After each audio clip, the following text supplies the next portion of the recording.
చదువుకున్న వాడికంటే చాకలి మేలు అని ఒక సామెత ఉంది. అది గతంలో కులాల ఆధారితమైనటువంటి ఇవి ఉన్నాయి గాబట్టి అంటారు గానీ, నిజంగా జెప్పాలంటే చదువుకున్న వాళ్ళకంటే చదువుకోని వాళ్ళ తెలివే ఎక్కువ. బాధ్యతగా ఆలోచిస్తారు. ఆంధ్ర వాళ్ళందరూ విజ్ఞానవంతులు, విద్యావంతులు, అద్భుతమైనటువంటోళ్ళంటే ఆంధ్రాలో ఏ ఒక్కటి లేకుండా మొత్తం తీసుకెళ్ళి హైదరాబాద్‌లో తగలేస్తంటే నిద్రబోయారు. 70 ఏళ్ళు నిద్రబోయారు. ఫలితం చివరికి అన్నీ ఏర్పడి హైదరాబాద్ డెవలప్ అయిన తర్వాతన అది మాది అని తరిమి కొడితే, అయ్యో! మేము కట్టుబట్టలతో వచ్చామని ఇక్కడ కూర్చొని కబుర్లు చెప్తా రోజు ఆర్ఆర్‌లేసుకొని, మ్యూజిక్‌లేసుకొని, ఇక్కడ మేము ఇప్పటి నుంచి బాగు చేసేస్తాం, 10 ఏళ్లలోనే చేసేస్తాం, 50 ఏళ్లలోనే చేసేస్తాం అన్నటువంటి కబుర్లు చెప్పుకొని బతికేస్తున్నాం. ఇప్పుడు చూడండి శుభ్రంగా ఆదాయము వాళ్ళదే, ఆస్తి వాళ్ళదే. మన ఆంధ్ర నాయకులందరూ కూడా వీళ్ళ ఆస్తులను అక్కడ పెట్టుకుని, ఇక్కడ ఈ రాష్ట్రాన్ని నాశనం చేస్తూ, ఈ రాష్ట్రంలో ఏది జరగనీయకుండా అధికారంలో ఉన్నోడు, ప్రతిపక్షంలో ఉన్నాడు. ఇక్కడున్న ప్రతి ఒక్కడి ఆస్తులు హైదరాబాద్‌లోనే ఉంటాయి.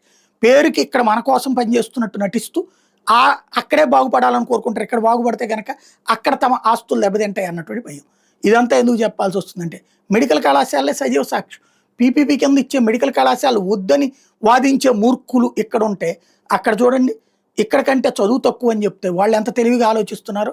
మనకి ఆంధ్రప్రదేశ్‌లో పీపీపీ అంటే ప్రభుత్వ మెడికల్ కాలేజీలో ప్రైవేట్ వాళ్ళకిస్తంటే, తెలంగాణలో ప్రభుత్వ మెడికల్ కళాశాలను ప్రభుత్వమే నిర్వహిస్తోంది.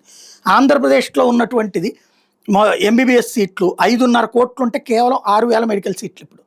అది 9,000 అవుతుంటే చెడగొట్టారిప్పుడు. ఏపోతే అంటే గవర్నమెంట్‌వి. తెలంగాణ జనాభా 4 కోట్లే. ఎంబీబీఎస్ సీట్లు 9,300. 2014లో ఏపీలో ఉన్న ఎంబీబీఎస్ సీట్లలో తెలంగాణలో సగానికన్నా తక్కువ ఉంటే, ఇప్పుడు అంతకి 4 రెట్లు అయితే, మనం ఇక్కడ సిగ్గుపడాల్సిన దాన్ని గొప్పగా చెప్పుకునే నీచ స్థానానికి దిగజారిపోయాం.